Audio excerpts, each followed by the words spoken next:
Hi guys, it's Sheena from Teton Raptor Center and I'm here to give you all this week's patient update. So let's go ahead and get started.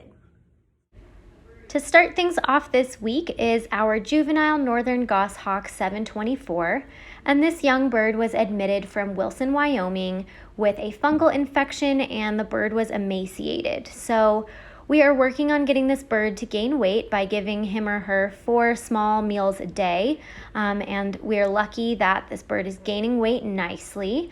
We also currently have him or her in our oxygen chamber, which is temperature controlled and which will help keep the bird comfortable and stable in this early time of life.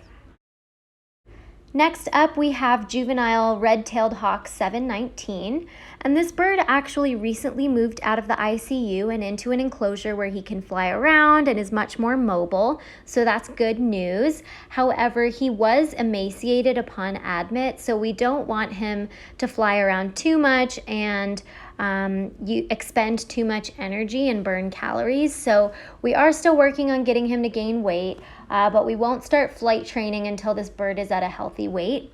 We will, however, begin live prey testing sooner rather than later, just because this bird is a juvenile and we want him to be able to hunt successfully in the wild when he gets released. I also just wanted to share with you a quick video of this bird doing his call.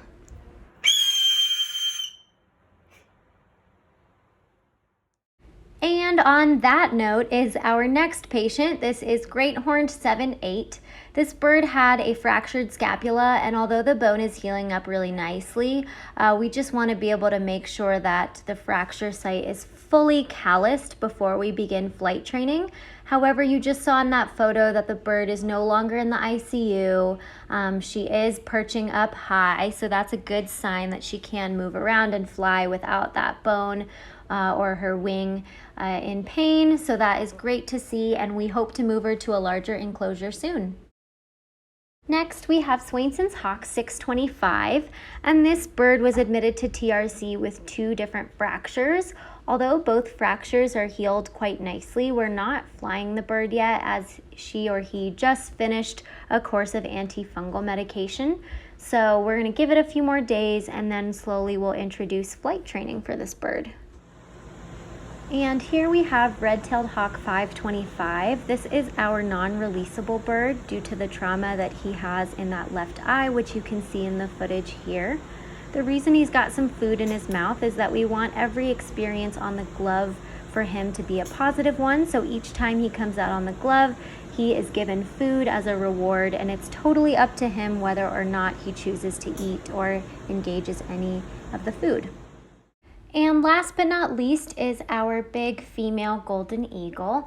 This bird has been deemed non-releasable because she was habituated to humans before she was even admitted, and we believe that this bird is elderly and may need supportive care for the rest of her life, so we are looking for a permanent home for her.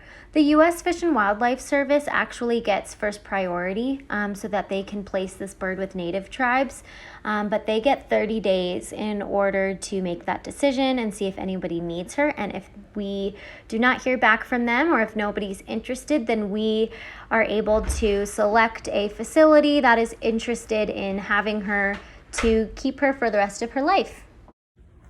All right, that's all we've got for this week. I hope you enjoyed learning more about our birds, and I look forward to talking with you all next week. Bye!